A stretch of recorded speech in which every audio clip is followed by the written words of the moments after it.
Hello beautiful, today I'm going to show you how to do this scary zombie makeup for Halloween. And as you can see here, I have some open wound with some open skin. Here is an open wound too, some rotting skin here, and really disgusting teeth. So if you're interested in achieving this look or a part of this look, then continue watching. Okay, let's begin. First of all, I'm going to apply some foundation to my skin. Since I'm going to use liquid latex and a lot of cream colors on my skin later on, I want my skin to be protected with a layer of at least something, so let it be the foundation. Now let's go on to the liquid latex and the effect of the rotten skin. I've never used latex in my videos before, so I'm quite excited to show you how to use it. The first rule you need to know is that you want to apply liquid latex with a brush that you're ready to throw away. Once you know that, apply the first layer of latex to your skin. Create the shape of the rotten skin that you want to have.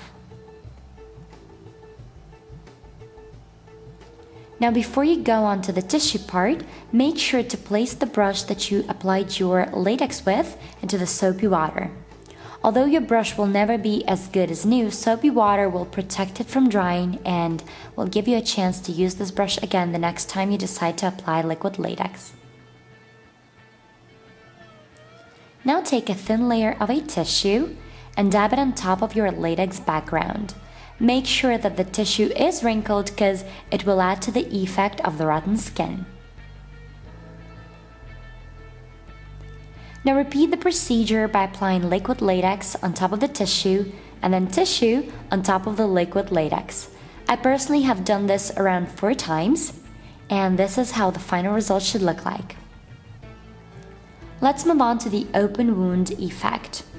You would need to do more or less the same routine as in the rotten skin effect. Apply liquid latex contour to a cheek and then on top add some tissue.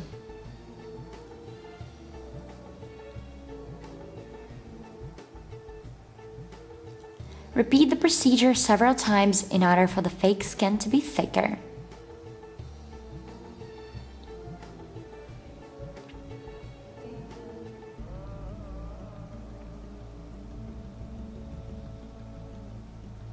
Finally, add a thick layer of liquid latex to your forehead, and this will look like a peeled off skin later on.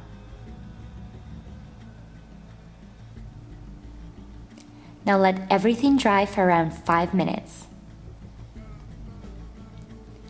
Once liquid latex is dry, let's cover it up with foundation for a more natural look. Apply the foundation onto the sponge and dab it onto your face and our special effects.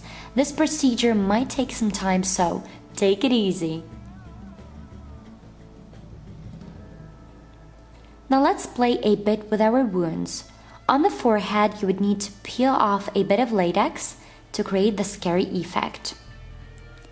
Then take tweezers and create a small hole in the center of the latex piece on your cheek. Once this is done, rip your fake skin with your fingers until you feel it's enough. Next are the cream colors. Apply some red color to the areas where the wound itself should appear and where you plan to apply fake blood. Once done, add some black color to your wound to darken it up.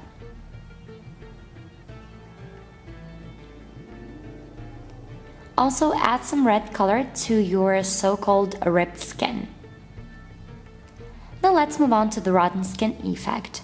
All you need to do here is play with some colors. To create the effect, I've used combinations of brown, green, black, and yellow colors. In a nutshell, the rotten side of your face should look kind of dirty and disgusting, so do whatever it takes to create it. Next is the contouring. Apply some brown cream color to your eyes to make those look tired and not alive. Then take some black eyeshadow and using it, visually add black bags under your eyes that zombies usually have. Using the same black eyeshadow, add some mimic wrinkles to your face to make it look scarier.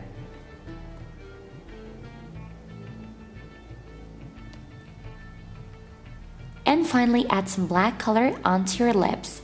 Since zombies are dead beings and they don't have any blood pressure, their lips have to be dark blue or even black. It's final details turn. Rip some rotten skin latex to make it look more gross.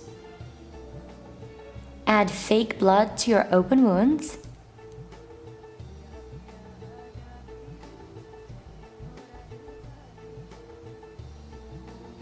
And finally, add some black teeth enamel to your teeth to make those look broken and decayed. Oh my god, that's so gross. And yes, here's the final look. Hope you enjoyed this tutorial. Please make sure to check out my other Halloween looks and make sure to subscribe if you still haven't.